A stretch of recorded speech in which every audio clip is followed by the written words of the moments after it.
Hello friends, నేను ఇవాళ సత్తుముద్దలు చేస్తున్నానండి. సత్తుముద్దలు అంటే ఏంటా అని ఆశ్చర్యపోతున్నారా?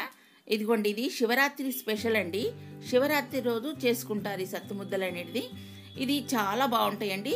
ఇది ఉపవాసం ఉన్నోళ్ళు తింటారు, ఉట్టి వాళ్ళు కూడా తింటారు, అందరూ తింటారు. చాలా బాగుంటాయి ఇవి.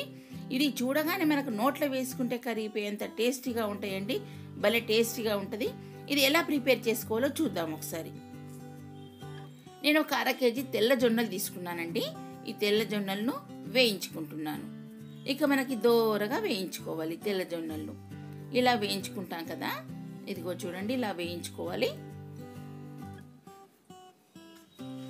ఇప్పుడు వేగుతున్నాయి.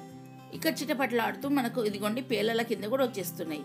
ఇక వేగిపోయినట్టే. ఇది స్టవ్ ఆపేసి చల్లారిన తర్వాత మిక్సీ పట్టుకుంటున్నాను.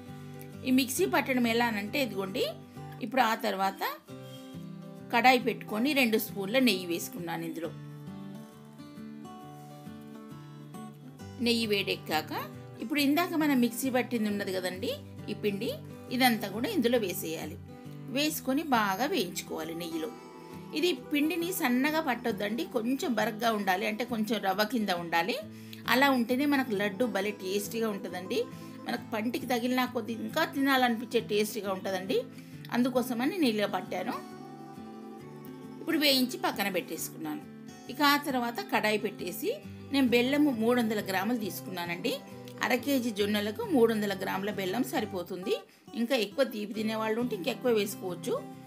ఒక అర గ్లాస్ అని నీళ్లు పోసాను ఇందులో. ఇది పాకం రానవలసిన అవసరం లేదండి, ఎందుకంటే ఇది లేత పాకం మీద కూడా కట్టుకోవచ్చు. బెల్లం కరిగేంత వరకు ఉంచితే సరిపోతుంది. ఇక బెల్లం అంతా మనకి ఇలా కరిగిపోతుంది. ఇదిగో చూడండి, బెల్లం అంతా కరిగిపోయింది ఇక్కడ. ఇక ఆ తర్వాత ఇప్పుడు బెల్లం అంతా కరిగి మనకు లేత పాకం కిందే వచ్చింది చూడండి. ఇక బెల్లం అంతా కరిగినాక అప్పుడు నేను ఒక 1/2 కప్పు పల్లీలు తీసుకున్నానండి, వేయించిన పల్లీలు. ఇక 1/2 కప్పు పుట్నాలండి. పొట్టుతో ఉన్న పుట్నాలు వేస్తే భలే టేస్ట్గా ఉంటుందండి. మనకు పళ్ళు కిందకి వచ్చిన కొద్దీ ఇంకా తినాలనిపించే టేస్టీగా ఉంటుందండి. ఇప్పుడు ఇందాక నెయ్యిలో వేయించుకున్న ఈ పిండి ఉంది కదా, ఇందులో పోసేయాలి. పోసేసి బాగా కలుపుకోవాలి. ఇదంతా బాగా కలిసేటట్టు కలుపుకోవాలండి ఇదంతాను. ఇక మనకు అంతా కలుపుకున్నాము. ఇక స్టవ్ ఆపేసేయాలి. స్టవ్ ఆపేసి ఒక 2 మినిట్స్ అలా చల్లారనివ్వాలి, ఎందుకంటే వేడివేడిగా చాలా వేడి ఉంటుందండి.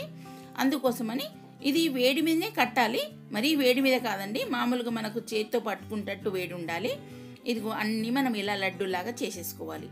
ఒకవేళ మనకి ఇలా కొంచెం వేడి తగిలినట్టు అనిపిస్తే పొడి పొడిగా ఉన్నా కూడా ఇలా నీళ్ల తడి అద్దుకుంటూ ఇలా లడ్డూల కింద చేసేసుకోవాలి. ఓకే ఫ్రెండ్స్, మీకు కూడా ఈ రెసిపీ నచ్చిందని అనుకుంటాను. మీరు కూడా శివరాత్రి స్పెషల్గా చేసుకొని మాకు కామెంట్ రూపంలో చెప్పండి. Thank you.